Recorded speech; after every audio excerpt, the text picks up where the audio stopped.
Now, let's talk about some cases. Everyone always likes to hear you gave some N1s in there, but are there any cases that really stick out to you that showed, okay, we put them on EBOO. This is how they started. This is where they ended. And it was a really remarkable type of case.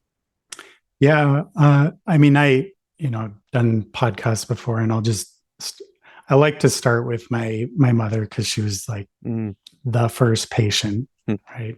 Yeah. She's got chronic Lyme. She's had it since probably the late 70s, definitely the early 80s. And after her very first EBOO session, she slept for 8 hours. She hasn't gotten more than 3 hours consecutive sleep in at least 2 decades. And, that's my mother. So somebody could say, oh, there's some placebo effect there because my son is doing the EBOO session right on me. And this is so amazing. Um, but I tell you, sleeping for 8 hours is when you've only slept for 3 hours in a row for a couple of decades. Like there's more than just placebo going on. So I'll throw that one in there. And then 1,500 EBOOs, there's so many good stories there, but just I'll go like super recent. 2, 3 weeks ago, we had a fellow now again, we're in LA, flying from Chicago, and he's been in bed for 15 years. Not only bed, but basically he has not been able to work in 15 years because he's been almost 100% bedridden. And the guy's been done everything apparently, and everything meaning a lot of good, all the way from allopathic to natural therapies.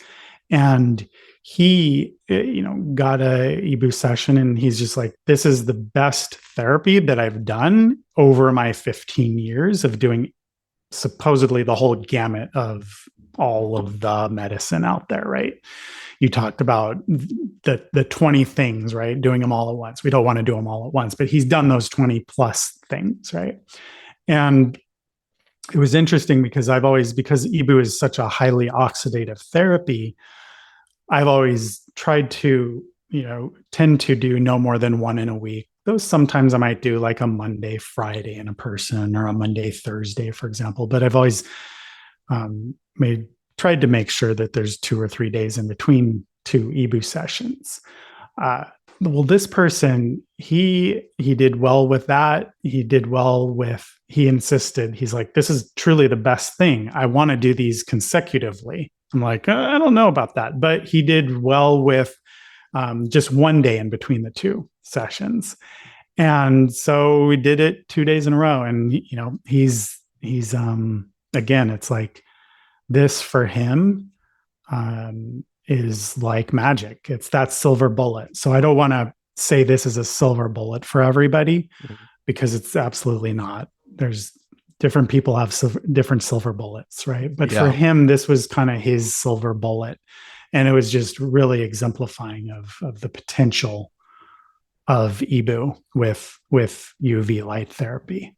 Absolutely. No, listen, we haven't done 1,500 cases, but when I meet with the clinicians here, I like to hear the stories of what, occurs with these types of things. And especially as we just started probably over the last year, really using EBOO on patients in conjunction with other therapies sometimes. But there was one case, I'll share this quickly, is there was a patient who had mold toxicity, high mycotoxin testing and everything, came in, and after only 2 sessions, they would just wanted to test themselves again. We weren't really done yet with that patient, but already huge reduction that that person has never seen before in 5-10 years of treatments with protocols, with all sorts of things for mold. So there's absolutely, again, I don't believe in silver bullets either, but for certain patients, this may act as their silver bullet. I don't think it would go across the board for everyone in that way, but that was somewhat of a remarkable case that I heard recently about it. Yeah, and Go ahead, can I just add one other please. thing?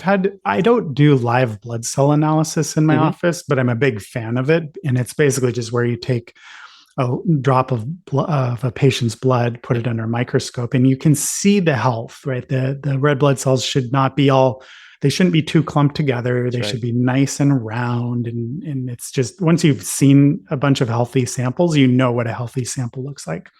And then in a sick sample, you'll see all the red blood cells really clumped together a little bit, just like jagged looking.